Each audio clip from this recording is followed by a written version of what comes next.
Hello student, welcome to the channel. আমি তোমাদের সাথে রয়েছি মৌ ম্যাডাম। আইবি অ্যাসিস্ট্যান্ট পরীক্ষার জন্য যারা ফর্ম ফিল আপ করছো এবং সিরিয়াসলি যারা আইবি অ্যাসিস্ট্যান্ট পরীক্ষাটা দিতে চাও, তাহলে এই ভিডিওটা অবশ্যই দেখে নিও। আইবি অ্যাসিস্ট্যান্ট পরীক্ষায় পাস করার অফিসিয়াল কি কি স্টেপ রয়েছে সেটা আজকের ভিডিওতে সম্পূর্ণ ডিসকাশন করে দেব। খুঁটিনাটি প্রচুর বিষয় রয়েছে যেগুলো মাথায় রাখতে হবে, দেন তোমাকে পরীক্ষার জন্য প্রিপারেশন নিতে হবে। এবং একই সাথে এই ভিডিওতে আরও একটা গুরুত্বপূর্ণ বিষয় আলোচনা করে দেব, সেটা হলো দুজন ক্যান্ডিডেট যদি সেম মার্কস পায় বা দুজন পরীক্ষার্থীর মধ্যে যদি টাই হয়ে যায়, তবে কে চাকরিটা পাবে সেই বিষয় নিয়েও আজকের এই ভিডিওতে আলোচনা করে দেবো। যারা চ্যানেলে নতুন, চ্যানেলটাকে সাবস্ক্রাইব করে নাও এবং আইবি অ্যাসিস্ট্যান্ট বা অন্য যে কোনো সরকারি চাকরির জন্য যারা প্রস্তুতি নিচ্ছ, তারা বিভিন্ন ধরনের ক্লাস, পিডিএফ এবং চাকরি রিলেটেড ইম্পর্টেন্ট তথ্য পাওয়ার জন্য নিচে যে হোয়াটসঅ্যাপ নাম্বারটা দেখতে পাচ্ছ সেই নাম্বারে একটা হাই পাঠিয়ে দিও, তোমাদের গ্রুপে জয়েন করিয়ে নেওয়া হবে। তো এবার আসি যে অফিসিয়াল স্টেপের প্রথম স্টেপ কি আছে, অর্থাৎ তোমাদের প্রথম যে পরীক্ষাটা দিতে হবে সেটা হচ্ছে টিয়ার 1 পরীক্ষা।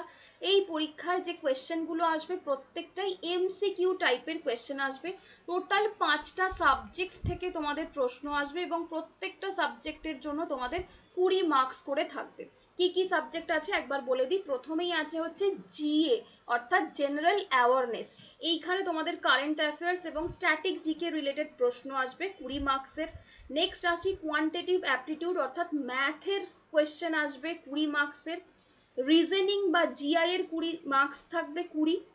ইংলিশের জন্য 20 মার্কস থাকবে এবং জেনারেল স্টাডিজের মধ্যে তোমাদের অনেকগুলো সাবজেক্ট ঢুকিয়ে দেওয়া হয়েছে, অর্থাৎ হিস্ট্রি, জিওগ্রাফি, পলিটি, ইকোনমি এবং সায়েন্স। এই প্রত্যেকটা সাবজেক্টকেই জেনারেল স্টাডিজের মধ্যে রাখা হয়েছে এবং এই সবগুলোর জন্য তোমাকে 20 মার্কস দেওয়া হবে। ওকে, তো 20 মার্কসের টোটাল 5টা সাবজেক্ট থাকবে। টোটাল 100 মার্কসে তোমাদের পরীক্ষাটা দিতে হবে। সময় থাকবে 1 ঘন্টা। ওকে, ইম্পর্টেন্ট বিষয় যেটা মনে রাখতে হবে সেটা হচ্ছে এই পরীক্ষার ভুল উত্তরের জন্য কিন্তু নেগেটিভ মার্কিং রয়েছে, অর্থাৎ একটা প্রশ্ন তুমি যদি ভুল করো তার জন্য তোমাকে 0.25 মার্কস কাটা যাবে। ঠিক আছে, তো নেগেটিভ মার্কিং রয়েছে, তো খুব সাবধানে পরীক্ষাটা দেওয়ার চেষ্টা করো। এবার আসি নেক্সট গুরুত্বপূর্ণ তথ্যে, যেটা অনেক স্টুডেন্টই ওভারলুক করে যায়, সেটা হলো টোটাল 100-র মধ্যে মিনিমাম তোমাকে এই নাম্বারগুলো পেতে হবে বিভিন্ন ক্যাটাগরি ওয়াইজ। মানে যারা জেনারেল ক্যাটাগরি স্টুডেন্ট তাদেরকে মিনিমাম 30 নাম্বার পেতে হবে, যারা ওবিসি তাদের মিনিমাম 28 পেতে হবে, এসসি বা এসটি ক্যান্ডিডেট যারা তাদেরকে মিনিমাম 25 নাম্বার পেতে হবে এবং ইডাব্লিউএস ক্যাটাগরি স্টুডেন্ট যারা তাদেরকে মিনিমাম 30 নম্বর পেতেই হবে। এই মিনিমাম মার্কসটা কেন দেওয়া হয়েছে? যাতে তোমাদের এই মার্কসের ওপরে যারা নাম্বার পাবে তাদেরই একমাত্র মেরিট লিস্টে নাম প্রকাশিত হবে। ওকে, যদি কেউ এর নিচে নাম্বার পাও তবে কিন্তু সেই স্পেসিফিক ক্যাটাগরি ওয়াইজ তার মেরিট লিস্টে কোনো রকম নাম থাকবে না। কাট অফ যতই যাক তোমাকে মিনিমাম এই মার্কসটা পেতেই হবে। আমি একটা এক্সাম্পল দিয়ে বলে দিচ্ছি, যে ধরে নেওয়া গেল যে কাট অফ গেছে 60, তো কোনো একটা জেনারেল ক্যাটেগরি স্টুডেন্ট যদি মিনিমাম 30 না পায় তবে তার মেরিট লিস্টে কোনো রকম নামই থাকবে না। 30-এর ওপরে পেলে তুমি যতই পাও না কেন সেই ভিত্তিতে তোমার কাট অফে মেরিট লিস্টে নাম আসবে। তো এটা খুব গুরুত্বপূর্ণ, মাথায় রাখতে হবে। নেক্সট যেটা বলি, এটা প্রত্যেকেই হয়তো জানো, যেগুলো আনঅ্যাটেম্প্ট করে রাখবে, মানে যেই কোশ্চেনের তুমি কোনো উত্তর দেবে না সেটার জন্য তুমি কোনো মার্কস পাবে না। এবং একই সাথে মার্ক ফর রিভিউ বলে যে অপশানটা থাকে ওখানে যদি কেউ ক্লিক করে রাখো তার জন্যও কিন্তু কোনো রকম মার্কস পাবে না, কারণ সেই বিষয়টা কনসিডারই হবে না ইভ্যালুয়েশনের জন্য।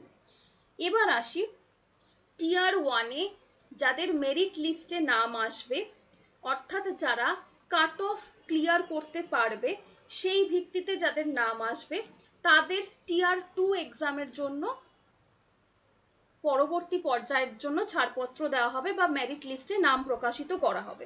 টিয়ার 1-এ কতজন, টিয়ার 2 পরীক্ষায় কতজনকে ডাকা হবে, অর্থাৎ টোটাল যে ভ্যাকেন্সি আমাদের রয়েছে 4987, এই ভ্যাকেন্সির টোটাল 10 গুণ ক্যান্ডিডেটকে 2 পরীক্ষার জন্য পাঠানো হবে।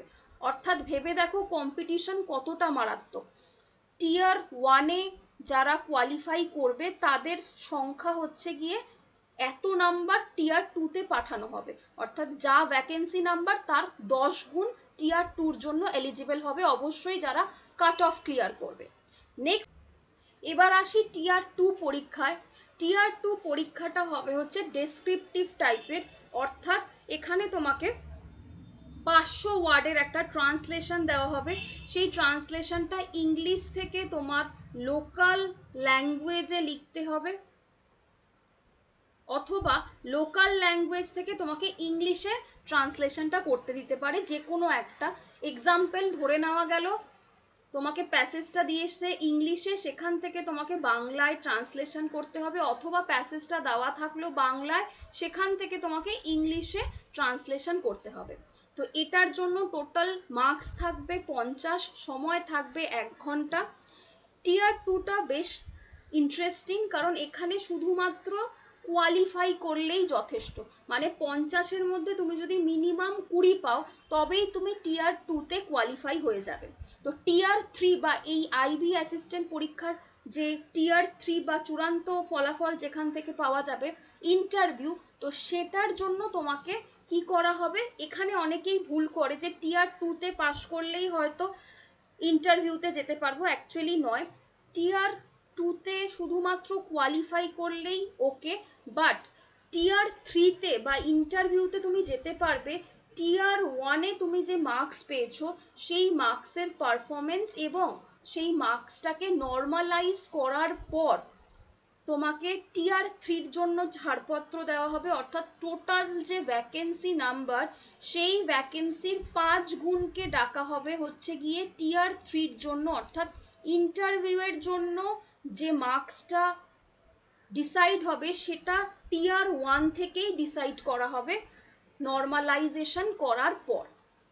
তো টিয়ার 2টা শুধুমাত্র কোয়ালিফাই, কিন্তু টিয়ার 3-তে যাওয়ার জন্য টিয়ার 1-এর মার্কসটাকে ইভ্যালুয়েট করা হবে। নেক্সট আসি যে টিয়ার 3-তে কি থাকবে। টিয়ার 3-তে থাকবে হচ্ছে ইন্টারভিউ বা পার্সোনালিটি টেস্ট, যেটার জন্য 50 নাম্বার থাকবে।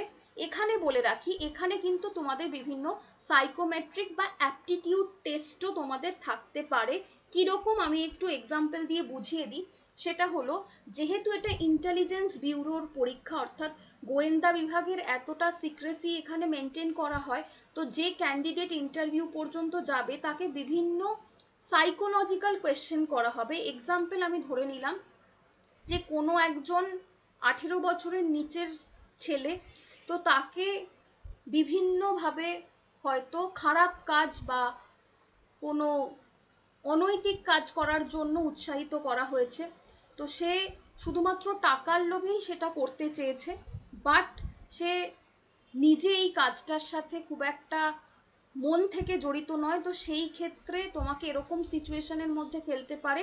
তো তাহলে সেই 18 বছরের নিচের ছেলেটির জন্য কি শাস্তি তুমি নির্বাচন করবে, তো এরম টাইপের সাইকোলজিক্যাল কোয়েশ্চেন তোমাকে করতে পারে, যার উত্তর তোমাকে মন এবং ব্রেন দুটোকে যাচাই করে দিতে হবে, অর্থাৎ যেখানে তোমার ইমোশন এবং লজিক দুটোই থাকবে।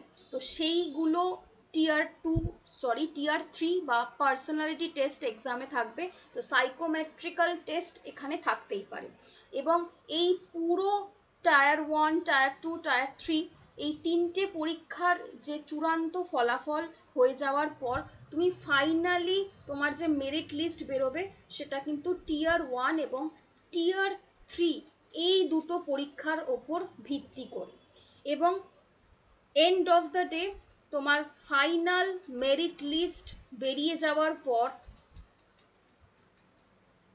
তোমার একটা মেডিকেল টেস্ট করা হবে এবং ফাইনালি তুমি অফিসিয়ালি এই চাকরিটায় জয়েন করবে।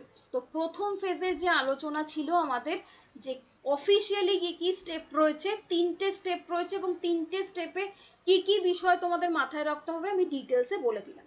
এবার আসি যে এই যে তথ্যগুলো আমি দিলাম প্রত্যেকটা কিন্তু তোমাদের ওয়েবসাইটে দেওয়া তথ্য থেকেই দিয়েছি, তার স্ক্রিনশট আমি এখানে দিয়ে দিলাম। এবার আসি যে দুজন ক্যান্ডিডেটের মধ্যে যদি টাই হয় বা দুজন ক্যান্ডিডেটই যদি সেম মার্কস পায় তবে কে চাকরিটা পাবে সেই বিষয়ে এখানে ক্লিয়ারলি নোটিফিকেশনে দেওয়া রয়েছে। সেটা হলো দুজনেই যদি সেম মার্কস পায় তবে তার টিয়ার 1 এবং টিয়ার 3-তে সে কত মার্কস পেয়েছে সেটার ওপর দেখা হবে, এবং দুটো যোগ করে যদি সেম মার্কস আসে তবে প্রথমেই দেখা হবে যে টিয়ার 1 পরীক্ষায় দুজন ক্যান্ডিডেটের মধ্যে কে বেশি পেয়েছে। যে বেশি পাবে চাকরি প্রথম দিকে তার। দেখা গেল দুটোর ক্ষেত্রেই দুজনে আবারও সেম মার্কস পেয়েছে, তখন সেকেন্ড ফেজে যাওয়া হবে যে টিয়ার 3 অর্থাৎ ইন্টারভিউতে দুজন ক্যান্ডিডেটের মধ্যে কে বেশি মার্কস পেয়েছে, দেখা গেল সেখানেও সেম। এবার থার্ড প্রসেসে দেখা হবে যে ডেট অফ বার্থের ক্ষেত্রে কে এগিয়ে রয়েছে, অর্থাৎ এখানে যে বয়সে বড় হবে তার জন্য প্রায়োরিটি আগে। ওকে, তো দুজন ক্যান্ডিডেটের মধ্যে যার বয়স বেশি চাকরি তার। সেখানেও যদি কিছু সুরাহা না হয়, লাস্ট যেটা জন্য অফিসিয়াল নোটিফিকেশনে দেওয়া হয়েছে সেটা হচ্ছে অ্যালফাবেটিক্যাল অর্ডারে যার নাম প্রথমের দিকে থাকবে, অর্থাৎ ধরে নেওয়া হলো অমিত এবং সুমিত, এই দুজনের মধ্যে কনফিউশন হচ্ছে। তো অ্যালফাবেটিক্যালি অমিত যেহেতু এগিয়ে ফার্স্ট নেমের স্টার্টিং ওয়াইজ, তাহলে চাকরিটা অমিতের হয়ে যাবে। তো এই চারটে কেসের বেসিসে দুজন ক্যান্ডিডেটের মধ্যে ট্রাই ব্রেক করা হবে এবং আলটিমেট চাকরিটা এই চারটে প্রসিডিওর মেনে যে পাবে চাকরিটা তার। তো টোটাল ইনফরমেশন দিয়ে দিলাম, আশা করি অনেক ইম্পর্টেন্ট ইনফরমেশন দিলাম।